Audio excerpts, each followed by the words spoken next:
This took me over a decade to learn, and I'm going to teach it to you in less time than it takes to watch an episode of Seinfeld. So many golfers are making the game harder for themselves by playing the wrong irons. In this video, I'm going to teach you how to look past the marketing claims and become a smarter consumer by learning about club fitting and what makes irons perform differently from one another. Hi, my name is Jon Sherman. I'm the author of the best-selling book, The 4 Foundations of Golf, co-host of the Sweet Spot podcast, PGA Tour coach, and most importantly, I'm a golfer just like you. Everyone refers to their wedges and their putter as their scoring clubs, but the truth of the matter is that golfers of all levels separate from one another with their iron play. So that means if you get your equipment dialed in properly, you can hit more greens and lower your handicap significantly. I promise you that is not clickbait hype, that is real. For the past decade, I've been fortunate to learn from one of the best club fitters in the industry, Woody Lashin from Pete's Golf. And I'm going to share a ton of the knowledge that he's shared with me over the years. Before I get into topics like the differences between game improvement and players' irons, there's one crucial element that golfers overlook, and it's making them hit more offline shots. I want to talk about lie angle first. Lie angle is how the sole of the club enters the turf at impact. Ideally, you should contact the ground evenly. Here's the simple version. For a right-handed golfer, if the toe is up at impact, the ball is going to go left. And if the heel is up at impact, it's going to go more right. And as loft increases, lie angle has more influence on shot direction. But as you go through your iron set,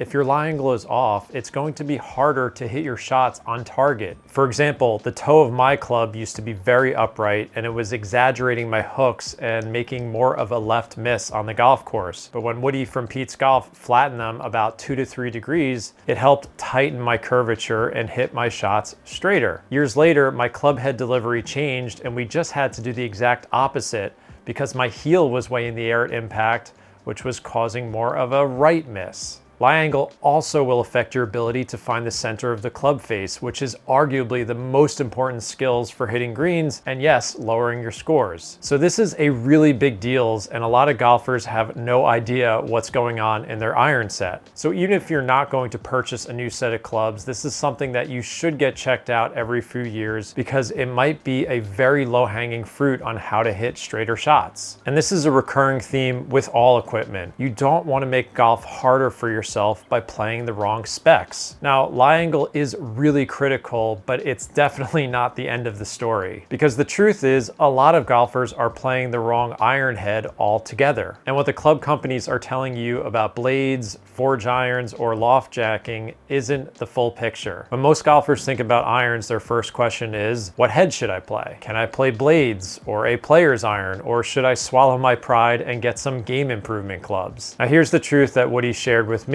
over the years. Game improvement irons are built to help. They've got wide soles, deep cavities, and sometimes hollowed out bodies. All of that pushes the center of gravity lower on the club face. And center of gravity is arguably the most important part of your irons. It's going to affect how the ball launches, the spin rate, and ultimately the distance and trajectory of all of your shots on the course. Something that I always try and remind golfers is that static loft on a club is just a starting point. You could take 3 different irons with the same exact loft and they could all fly at different trajectories and distances based on where the center of gravity is. Now, becoming a better iron player is mostly about distance and trajectory control. So personally, I'm not interested in a 7-iron that can add 15 yards of distance. I want the 7-iron that gives me the tightest dispersion between my mishits and my good strikes. That's how you hit more greens and make more easy pars when you can hit more of your shots to pin high of your intended yardage. Now, a lower center of gravity does the following. You're going to get more forgiveness, especially when you miss it low on the club face. And the side effect is that it launches the ball higher, which a lot of golfers need help with. That's why game improvement irons are stamped with stronger lofts. You'll hear a lot of golfers complain about loft jacking, but in reality, it's a design trade-off. The stronger loft keeps the ball from ballooning because the center of gravity is so low on the club face. Without that pairing, the ball would just fly too high and then fall out of the sky. So if you're someone who needs help with getting the ball up in the air and keeping your mishits playable, game improvement irons are a really smart choice. And they're not all created distributed equally, so you've got to test them, of course. Now, the trade-off is that you might run into gapping issues at the bottom of the bag, which you'll have to sort out with your wedges, in particular, a gap wedge. Now, I want to quickly tell you about the sponsor of this video, Factor. Eating clean is really important to my wife and I, but it's hard to do with a busy schedule and our kids. So instead of ordering a quick cheat meal when we're short on time and can't cook, we fill in with Factor's fresh, ready-made meals that are never frozen. We're simply throwing them in the microwave for 2 minutes and we are good to go. Now, Factor just introduced their healthiest menu yet. It is massive. They've doubled it to over 80 rotating weekly meals to choose from. So whatever type of diet you're on, whether it's high protein or low carb, you can choose between a ton of different cuisines, and to be honest, they all taste great. I've tried many of them at this point. Now, I'm doing my best to work out and eat clean, and when we don't have time to cook, these meals are our savior because they're so quick. So if you want to hit your wellness goals, we have a special offer for our YouTube channel. Head to factor75.com or click the link in the description below and use promo code PracticalGolfFB50 to get 50% off plus free breakfast for the year. That's PracticalGolfFB50 at factor75.com to get 50% off plus free breakfast for 1 year. Now let's get back to the irons. So players' irons and blades are the other end of the spectrum from game improvement irons. They're going to have higher center of gravity, smaller head profiles, and a lot less forgiveness. These are designed for golfers who are already striking the center of the face. Now, historically, blades had the center of gravity pushed towards the heel of the club, but modern designs have moved it more towards the center, which makes them more stable. Then you've got the middle category, which are players' distance irons, and these have become really popular over the last decade. They look sleeker, are more like a player's iron, and they hide some forgiveness and distance inside of them. Think of these as a compromise for golfers who want a classic look, but still need some help when they mishit it. Don't be afraid to use irons like these. Jordan Spieth was one of the best iron players in the world during his epic run in 2015 and 2016. But he also used Titleist AP2 irons, which had a ton of forgiveness built in them compared to pure blade irons that some other tour players were using at that time. Now, I consider myself a very good iron player. It's one of the main reasons I've stayed close to a plus handicap for a decade, and I use these types of irons as well. Now let's bust a few myths Woody talked about in our podcast episode, which I'll share in the link in the description if you really want to go in depth on this topic. First off, forged irons do not automatically mean soft or better. You can have a forged iron that feels harsh, and you can have a cast iron that feels buttery. Tour pros can use cast irons, high handicappers can use forged irons. There is no rule. Now, the second myth, workability. The old idea was that blades were more workable than other irons. Now, in theory, a higher MOI iron resists twisting and wants to return to square, which could make shaping shots a bit harder. But Woody has told me many times that's mostly a myth. He works with a two-time National Club Pro champion who plays very forgiving irons. I've played with this guy, he's incredible. And he can still hit every shot in the book, draws, fades, and he gets the benefit of forgiveness when he misses the center of the club face. So for 99% of golfers, consistency is far more important than this illusion of workability. Now, a quick note on blended sets. You'll see a lot of golfers playing one type of head in long irons and another head in their short irons. Woody said this can work for really skilled players, but he prefers match sets for most golfers. That's because when you mix, you're introducing different centers of gravity. A 6-iron with one CG and a 7-iron with a totally different CG can make consistency harder. And finally, here's something that is rarely discussed: turf interaction. Now, not all soles are created equal with irons. If you're a picker who barely takes a divot, you'll benefit from a bit of a sharper leading edge and less bounce in your irons. But if you're more of a digger taking beaver pelt divots, you'll need a rounder sole with more bounce so you don't bury the club as much. So to wrap this up, when it comes to iron heads, do not get stuck on labels, brand names, or myths. It's not about whether it's forged or whether it's a blade or whether the loft is jacked. It's really about whether the head gives you the right launch, spin, forgiveness, and turf interaction for your golf swing. That's how you find irons that actually can help you score better. That is the goal. You mostly want to control your distance and trajectory, hit more greens, and make more stress-free pars. Don't make golf harder for yourself by playing an iron that might seem cooler, but is completely wrong for you. I can't tell you how many times I've tested irons that I've really wanted to love, but they were just wrong for my game, and they would have cost me strokes on the course because I would have had really bad distance control. And lastly, when you do get the right iron head, it could easily last 7 to 10 years before you need to make a change because of better technology or the club eventually wears out for better ball strikers. Now, before we move on to shafts, let me quickly talk about set makeup and how your irons should fit into the rest of your bag. Now, every golfer is going to reach a point where longer irons stop adding distance, or they're just too hard to launch into the air. That's when it might make sense to swap in a hybrid or a fairway wood for consistency. So I personally use a hybrid because I'm getting more distance and more height, and there's more forgiveness built into the club versus a normal 3-iron. Now, at the bottom of the bag, you want to do your best to avoid huge distance gaps based on your pitching wedge distance and your next wedge. For a lot of players, this is why you need a gap wedge. And I will do a separate video on fairway woods and wedges down the line. All right, now let's move on to what can really make irons feel and perform differently: the shaft. Now, in my last video on drivers, I mentioned how Woody Lashin often starts with picking the driver head first in a fitting. But in iron fittings, him and his team will often start with the shaft. Here's why.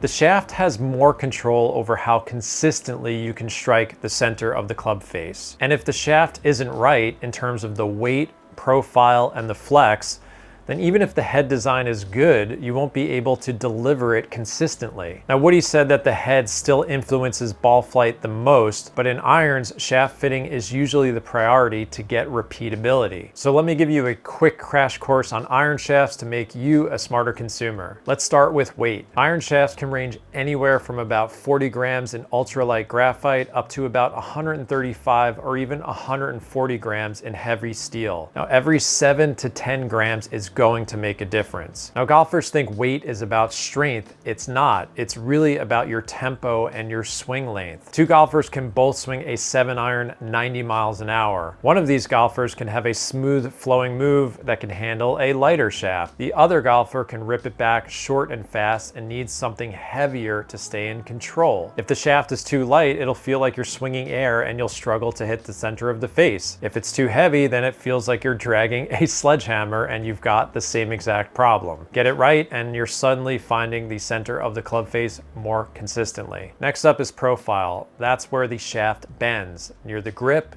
in the middle, or closer to the tip of the club. This is why two shafts that both say stiff can weigh the same and feel completely different to you. One of them might feel smooth and lively, where the other one might feel like a broomstick. Shaft profile is less about changing your ball flight and more about giving you a feel that lets you repeat your swing. The wrong profile usually shows up as inconsistency. Shots that are going left, shots that are going right, and nothing feels quite right. Now let's move on to flex. Here's the dirty little secret that I try and remind all golfers. There are no standards with flex. One company's stiff might be another company's regular. And flex isn't just about swing speed. It's how you load the shaft, particularly in the transition of your swing. Two golfers can swing at exactly the same speed and need completely different flexes depending on their swing tempo and how much load they're applying in transition. So when someone says, "I play stiff shafts," that statement really means nothing unless you know how they deliver the club and how that specific shaft performs. Bottom line, if you get the wrong flex and profile, it can make the club feel horrible and you'll hit less shots on target. Now, what about graphite versus steel shafts? Graphite shafts can obviously be made much lighter, down to the 40 to 60 gram range.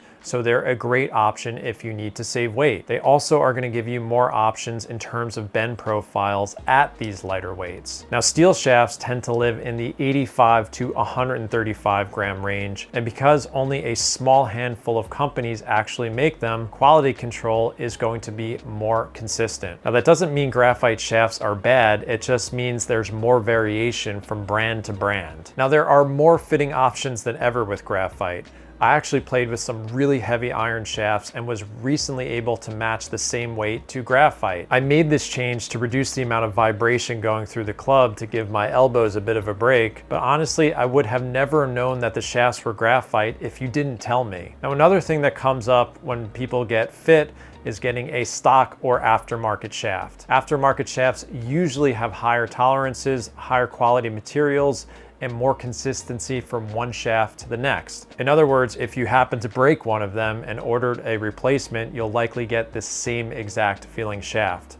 But that doesn't mean a stock shaft won't perform for you. Woody Lashin has fit plenty of golfers into stock options that are perfect for their swing. So spending $400 on a shaft upgrade doesn't always guarantee better results. It only matters if it's the right fit for your swing. So here's the bottom line. Don't get caught up on what's printed on the shaft or what you see tour players using. The best shaft is the one that matches your tempo, lets you feel the club head, and helps you hit the center of the face more often. That's the real cheat code for iron shafts. They can make a huge difference in your variability from shot to shot on the golf course. So I know I've gone over a ton of information in this video, and I don't want everyone to rush out and go buy new irons. You might not need them, but maybe you just need a lie angle adjustment. And it is possible you might not have access to a great fitter, or it's not within your budget. Not everyone has to do this. But either way, if you're a golfer who does care about equipment and is in the market for new clubs, you should have a basic understanding of how all of this works, so you're a smarter consumer. If you do get fit and you get it done properly, your irons should easily last for 5 to 10 years. I just switched sets for the first time in 8 years. And if you want to do a much deeper dive on this topic, I'll include the link to the podcast episode with Woody to get even more information. And I'll also link to Pete's Golf in the description below. If you're in the New York metro area or willing to travel, Woody and his team are the absolute best. And we've had tons of golfers around the world who listen to our podcast who visit them all the time. They are truly legends, and they won't fit you into something you do not need. And if you want to learn more about club fitting, you can check out my other video where I share with you everything the OEMs don't want you to know.